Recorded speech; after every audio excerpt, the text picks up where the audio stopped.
Assalamualaikum warahmatullahi wabarakatuh. Yang terhormat Ibu, Bapak Guru, serta rekan-rekan panitia, dan yang saya banggakan, teman-teman dari generasi Z.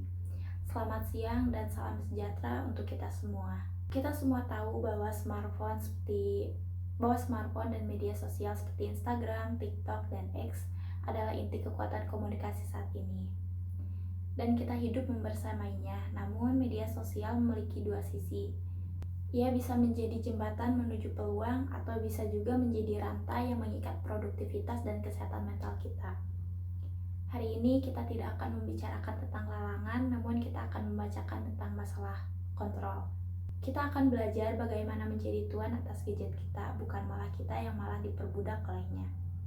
Tujuan utama kita hari ini adalah membekali kalian dengan strategi nyata untuk mengelola media sosial, sehingga kalian bisa lebih sehat, lebih fokus, dan lebih produktif dalam meraih impian. Hal yang pertama, jika kalian terus-menerus menatap layar gadget secara berlebihan, ada harga yang harus kita bayar. Mari kita identifikasi bersama 3 dampak negatif yang paling nyata dari penggunaan media sosial secara berlebihan. Yang pertama, kita akan mengalami kabut mental atau biasa disebut juga sebagai mental fog. Kita melihat hidup orang lain yang sudah dipermanis, diedit, dan disaring sedemikian rupa, lalu membandingkannya dengan realitas hidup kita, penuh tugas sekolah, masalah, dan lain-lain. Ini akan memicu yang namanya insecure. Otak kita terus-menerus memikirkannya, yang akhirnya membuat kita sulit untuk fokus kepada materi pelajaran. Dan yang kedua, kesehatan fisik yang terabaikan. Dampak ini seringkali disepelekan, padahal ini sangat penting. Terlalu banyak menghabiskan waktu di layar handphone juga akan merusak kualitas tidur kita. Selain itu ada masalah postur tubuh seperti sakit leher dan kerusakan mata. Dan yang ketiga adalah kematian produktivitas.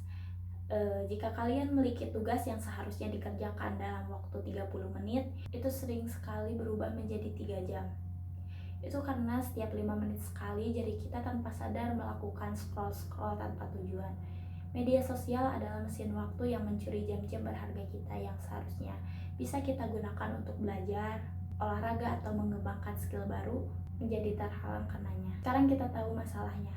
Lalu apa motivasi kita untuk berubah? Kita adalah generasi yang paling berpotensi mengubah dunia. Tapi kita tidak akan bisa mengubah dunia jika kita terus terpaku pada layar handphone.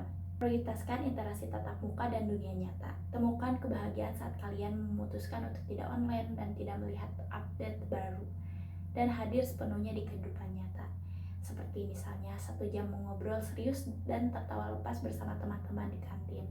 Itu akan jauh lebih bermakna dibanding 3 jam stalking di media sosial. Karena waktu yang dihabiskan untuk latihan skill baru seperti main gitar, olahraga, atau menulis adalah investasi abadi, sementara waktu di media sosial adalah konsumsi instan yang cepat hilang dan hanya membuang-buang waktu saja. Kita akhiri dengan tindakan nyata. Hari ini juga saya ingin kalian berkomitmen untuk mencoba minimal 2 teknik pembatasan waktu layar. Hal yang pertama adalah tepatkan komitmen. 1 jam sebelum tidur, smartphone kalian harus sudah diaktifkan mode pesawat dan diletakkan di luar jangkauan tempat tidur, misalnya di meja belajar. Ini adalah waktu wajib bagi otak kalian untuk beristirahat. Ini akan meningkatkan kualitas tidur secara drastis. Dan yang kedua adalah lakukan dan atur batas waktu. Hapus atau matikan notifikasi dari aplikasi yang sering membuat kalian scroll tanpa tujuan. Dan tetapkan batas harian yang realistis. Misalnya kita memberikan waktu untuk bermain IG selama 45 menit dan TikTok selama 1 jam. Jika batas itu tercapai, itu adalah tanda kamu sudah waktunya beralih ke tugas lain dan berhenti untuk membuang-buang waktu. Teman-teman sekalian, kesehatan mental adalah harga yang tak ternilai harganya, dan produktivitas adalah kunci untuk masa depan yang kalian impikan. Media sosial adalah alat yang luar biasa selama kita yang memegang kendali. Mari kita ambil kendali itu kembali.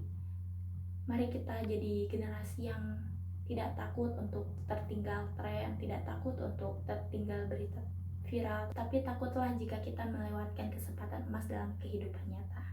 Terima kasih atas perhatiannya.